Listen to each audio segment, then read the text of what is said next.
Do you want to be an outstanding UX or design researcher? Then keep on watching, because in this video you'll learn the 3 most important methods for doing quality design research. My name is Kirstine and I help you become a better design researcher so you and your team can create better user experiences. In the last video, we explored your value as a design researcher in relation to making successful designs. And in this video, we're going to take a closer look at what specific methods you must master to do good research. The first method you must master is qualitative interviews. Qualitative interviews are interviews you do with the people that are part of the context you're trying to understand.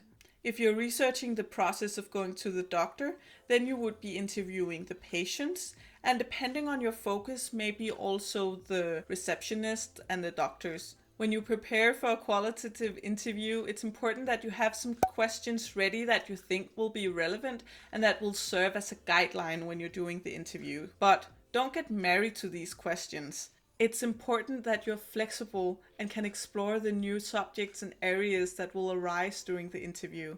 This will allow you to go deeper into those subjects and ask questions that you might not have thought of and prepared before doing the interview. So what can we use qualitative interviews for? Qualitative interviews are great for identifying narratives, meanings, and attitudes of the person you're interviewing. If you're attentive to what subjects your informant emphasizes, then that's a great doorway into areas for further investigation. However, be aware that you don't use interviews as the only source for data. The kinds of analysis that you can make from interviews alone is limited because you cannot take what your informant says at face value. For instance, if you ask a person what they do in a day, you can't take that answer as your source for what the person actually does in a day. I heard of this really enlightening example of researchers trying to understand how arthritis patients experience taking their medication. When they were visiting an older lady, they asked her if she had any trouble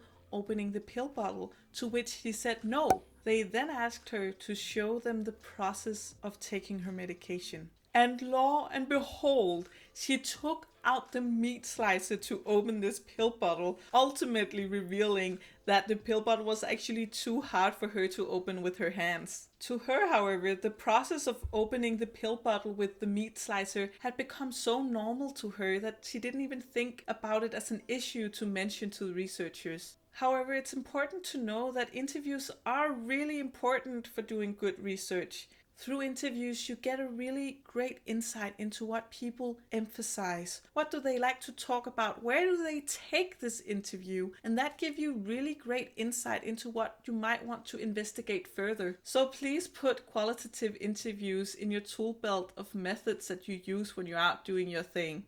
Now, the second method will help you out with the data that the interviews can't provide, and that is observation.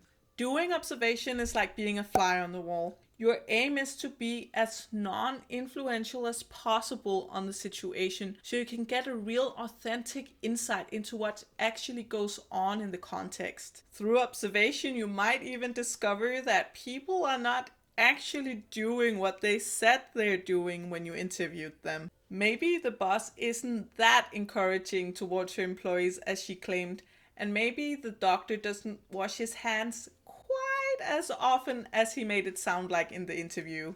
This is of course not to say that they're intentionally lying. Our minds work in mysterious ways and will make us experience and remember things differently than they actually are. Observation is also excellent for gathering information about what non-human factors are at play. For instance, what objects, smells, sounds are in the context, and how do they influence the unfolding and meanings in the context? These are insights that you can't get through an interview, so that's why you also need to add observation to your tool belt. However, what you really need to be aware of when using observation is that you don't assume what's going on inside people's minds. You don't know if the secretary is looking at his watch because he is stressed for time or because he is counting down the hours for the date he has with his boyfriend later. When writing your observation notes, avoid writing things that you can't actually see. Be a camera that catches a scene. That means that you can write things like he smiles as he looks at his watch, but not things like he got excited when he was looking at his watch. You see the difference here? In the first one, you were just describing what you were seeing. In the other one, you were also attaching a certain kind of emotion. You were assuming that he was excited when he was looking at his watch. So from this you can see that doing observation is not as simple as it may sound. So I'm gonna do a separate video where we really can dive deep into how you do good observations. Ready for research method number 3? This is a really exciting one and actually one of my favorites to do. Participant observation.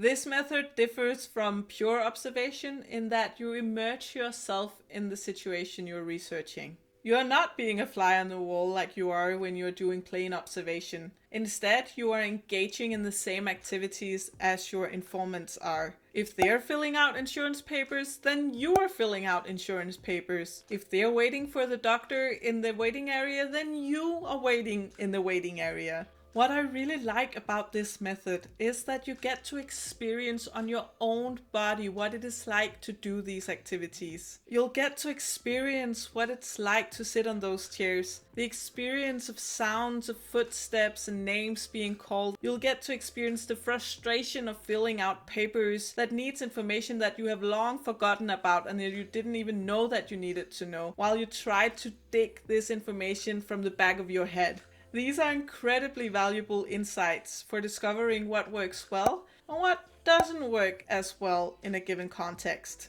By participating, you also have the opportunity to discover insights that you can't directly observe or that your informants can't verbalize. That's why participant observation is a really important method in itself. Of course, participant observation is not the method of all methods. What you really have to be aware of when doing participant observation is that you don't equate your experience to your informant's experience on a one-to-one scale. Even though you're putting yourself in their shoes and doing what they're doing or would be doing, then you are not in the exact same life circumstances as they are. I actually did participant observation in a waiting area at a job center to really get an understanding of what it's like to wait for your name to be called. Even though I was exposed to the same sensory stimuli, I was not in the same position of being unemployed.